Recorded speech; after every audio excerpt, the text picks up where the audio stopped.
Welcome to GE course. Today, we are going to talk about philosophy of Immanuel Kant, and this is module number 14, I guess. Yeah, that's number 14, module number 14. So what can we expect from this lesson? All right, so at the end of this module, you are expected to understand Immanuel Kant's philosophy of goodwill and to learn about Kant's idea of categorical imperative. And of course, for us to know the kingdom of ends. But who was Immanuel Kant? Immanuel Kant, born on April 22, 724, and was died February 12, 1804 rather, at Germany, Königsberg. So he was a founder of the critical philosophy. And indeed, he was a philosopher, German philosopher rather, that believed in the dignity of human reason. So aside from that, he also believed about the duty of human or a human person, the goodwill and the ends of human actions. Ends of the human actions, meaning to say, the purpose of our actions. Right, so but first, let us begin with defining what is duty. So according to him, duty simply means it is anything that has to do or has to be done or omitted. Anything that has to be done or avoid doing or omitted, right? Others believe that it is a moral obligation one has to do, but within the framework of human freedom. And there are three types, or four rather, four kinds of duty. All right, so let us check whether we have done this duty ourselves. The first one is natural duty. So what is natural duty? Natural duty are those moral duty of us citizens to obey the laws of our state, our country, and the law of God in relations to the eternal law. Right? So that is our natural duty. You have to follow what is the rules or the law in our country and to follow as well the law of God, the eternal law. Example for this are, duty to worship God or the duty to value human life. All right? Did you do that? Did you execute your natural duty? Hopefully you do. The next one is positive duty. So what is positive duty? According to Kant, it is an obligation to do an act on the part of a person on whom it is imposed. In other words, this is our innate duty, the positive one, that is imposed within us. For example, we have here the duty to hear Mass. If you are a Catholic, you should go to the church and hear the long prayer during Sundays. And if you are a Christian, aside from Catholic, you should go to your church services to worship God. Even if you were a Muslim, you should also go to your mosque so that you can have that is our positive duty, right? And as a citizens in the Philippines, it is also imposed to us to follow the legality about paying tax. I do not know if you believe this, but government is our eldest son. Hey, do you know what I mean? When I say eldest son, the government will always ask our help in the form of taxes. Just like a son, you will always give money to your son or daughter. So government is our eldest son. We should always extend money to the government. That is our positive duty. As a student also, your positive duty is to pay your tuition fees. Lalo na ngayon kasi next week is your final exam na. But then again, extended pa rin yung midterm, especially those were not able to had their midterm before. So exercise your positive duty. Fourth is affirmative duty. No, this is the third one. Affirmative duty, these are the things that adhere to moral obligation. Examples: the inherent law of doing good and avoiding evil. That is our affirmative duty. And helping the poor or aid the needy and the likes. That is our affirmative duty. Do you do that? Do you help the needy? Do you aid the needy rather? Do you avoid evil? Do you help the poor? But we can have this when we say helping the poor, not necessarily the poor who are something like, something like yung walang kinakain, but it would be very literal if you would do that. And that is also actually part of this affirmative duty, to help the poor.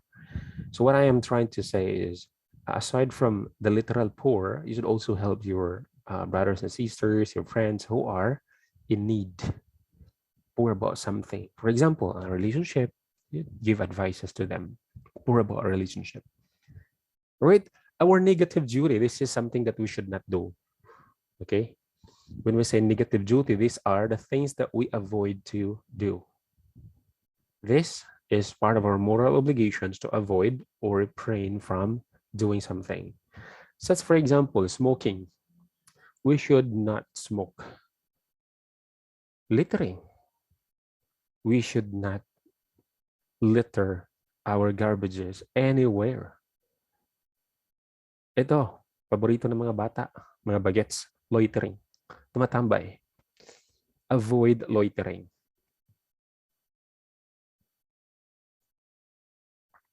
Did you practice this? Siguro naman wala pa naninigarilyo dito, no? Jimboy, naninigarilyo ka ba? Hindi. Mabait yan si Jimboy. All right, so when we say negative duty, these are the things, bad things that we should refrain from doing, avoid doing. Oh, yun, sabi ko nga. Immanuel Kant's philosophy revolved we should do it with our free will. According to him, master of his destiny. Meaning to say, we can create our destiny. Man is the only creature here on earth who is the end, not the means of God's creations. In other words, man is the end of God's creations, but not the means. We are here for something better than what we can think about. So man having a free will should never to slavery, bribery, and any form of human exploitations, or you yourself into beast, which is, we all know that it is morally wrong. God created all things as a means, right? And man is the end of being an instrument of God's divine plan. In other words, our primary duty is to make sure that God's divine plan of being like him is implemented, but in accordance with our free will. All right? Have you ever think about, we are designed to follow God, but it should be within our free will? Bakit kaya? When we can also think like, why can't just God installed as an idea or feeling that we should follow him perfectly? That would be against the free will. That is the coercions. Kasi kung pwede lang, pwede naman hindi tayo magkasala, di ba? It is just a matter of click or just a matter of tick. When God says, you will follow me, and we can do nothing about it, but we'll follow him. But then, since we are given reason and free will, our duty our primary duty to make sure that his plan is being implemented, which is according to the free will. Meron naman tayong reasons. All right, so Kant's philosophy of goodwill. Contrary to the Aristotelian and Thomistic philosophies that mentioned moral law came from God and was made undisputed by man through his conscience, because conscience came from God. Kant believed that reason made all laws and makes everyone obey all these laws. At the same time, this idea is also called the anatomy of reason. So reason is endowed in men, in us, that laws are created because there is reason for it. And that is to reach a reasonable end. When we say reasonable end, we are referring to the main goal of doing something. All right? So man is the only being capable of grasping the truth. According to Kant, it can only be seen through sense experience or the sensations felt by the senses. So we can only grasp the tangible and phenomenon, but never the nomenon. Or when we say nomenon, those are the unexplainable events. Why? Because man cannot know the very essence of the thing itself, from man cannot know everything. So what is goodwill then for Immanuel Kant? So this goodwill meant that we have to act out of a sense of moral obligation or duty. So Immanuel Kant believed that the eternal law, which has to do good and avoid evil, is inherent in man. That is our built-in feelings, meaning that there is a goodness in every man, in every one of us. No matter how evil we are, the tendency to do good or wanting something good is innate in man, because that is our duty. That is our innate being. So this will is our ability to pursue goodness with the help of human reason. But then again, the goodness or badness of an act lies in the purpose why we do it. Yun ang sinasabi natin, yung ends. Alright? Yung purpose of why you do something. Why this is so? Because not all goods are good in itself. Such as, perhaps you see some politicians doing out goods to a victim of typhoon, earthquake, and a lot more, that they do actions, but their purpose of doing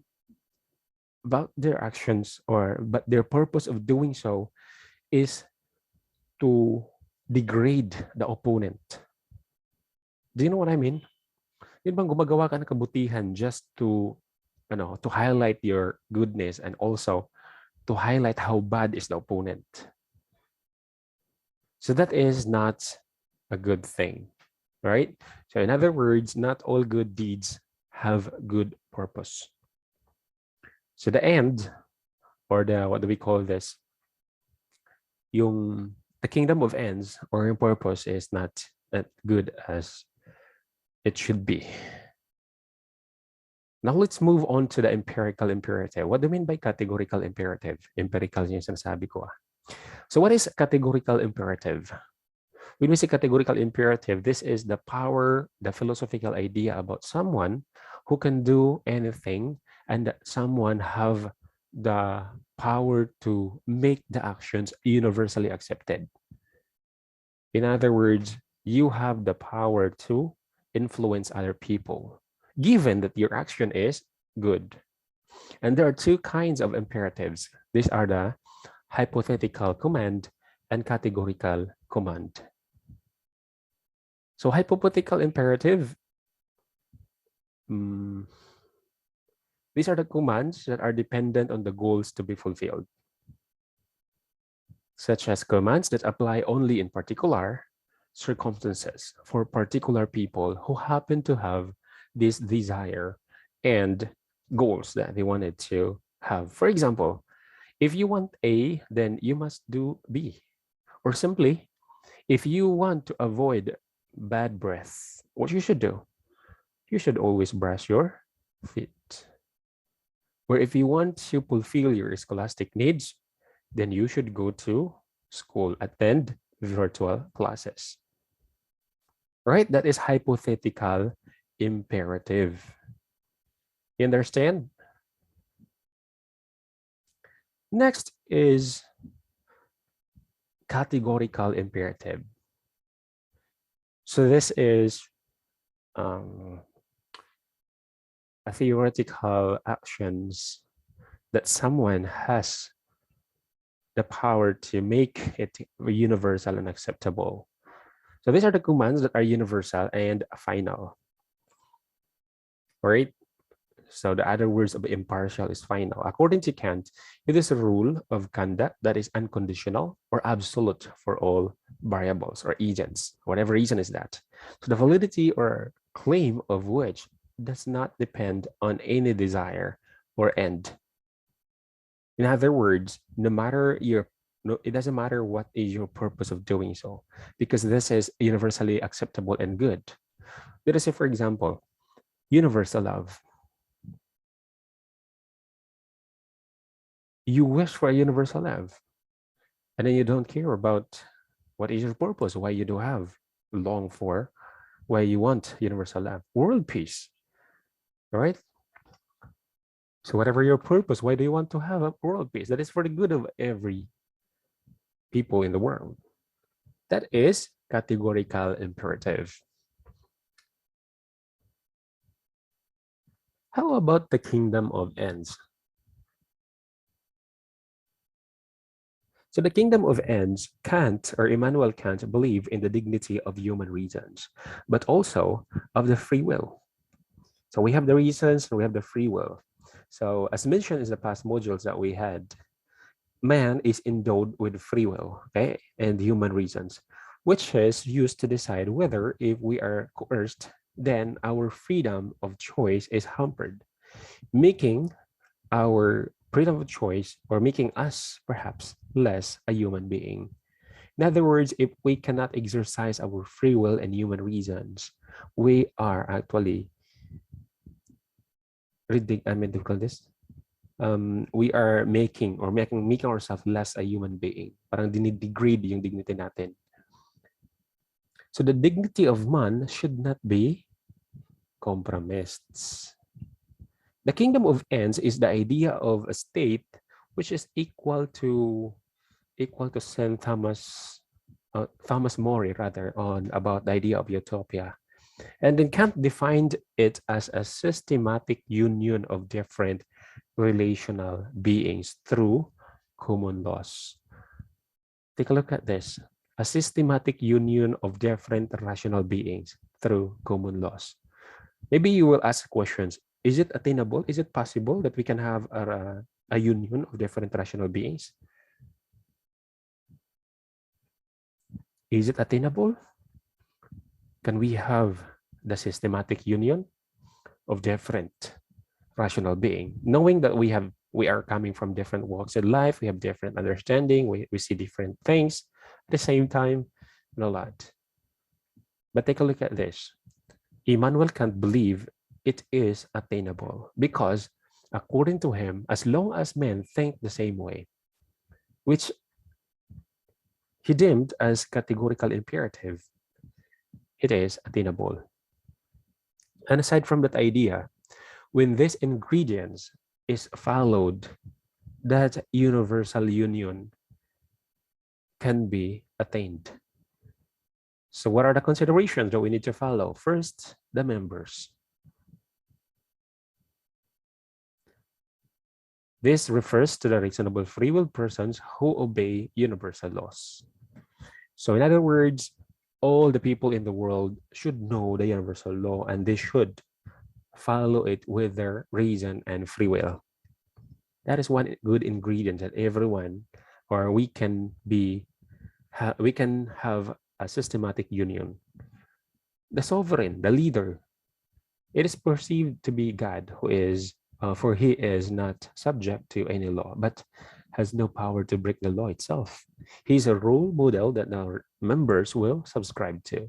So we have the members, which are the followers, should understand what is or should obey what is the universal laws. And we also have here the sovereign, the leader, who should show us an example of following the universal law. And the private ends, our individual purpose, why we do something. Private ends, these are the goals that you wanted to achieve that will benefit everyone, and that might refer to categorical imperatives. In other words, our purpose of doing something should be in line with the goals of uniting us systematically.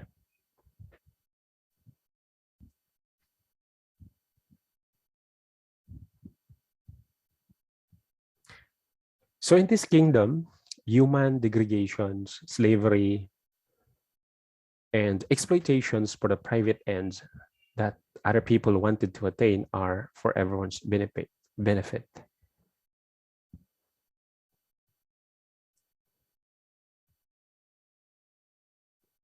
All right. So going back to this idea, everyone should follow so that we can have a systematic union. The members, the sovereign, the leader, all right, and the purpose, why we do something. So we can have what Immanuel Kant referring about the kingdom of ends, which is the systematic union of different rational beings. All right, so let's have a recap before we go. That is how short is our discussion, really. So we have learned in these discussions about 4 duties. I hope you are doing some of those. Okay, so where are you that we need to do? And second is the positive, the negative duty. This is not something bad. It ends our discussion this morning. You read this one. Happiness is a choice. Happiness is not by chance, but by a choice. If ourselves being in no, all good. All right.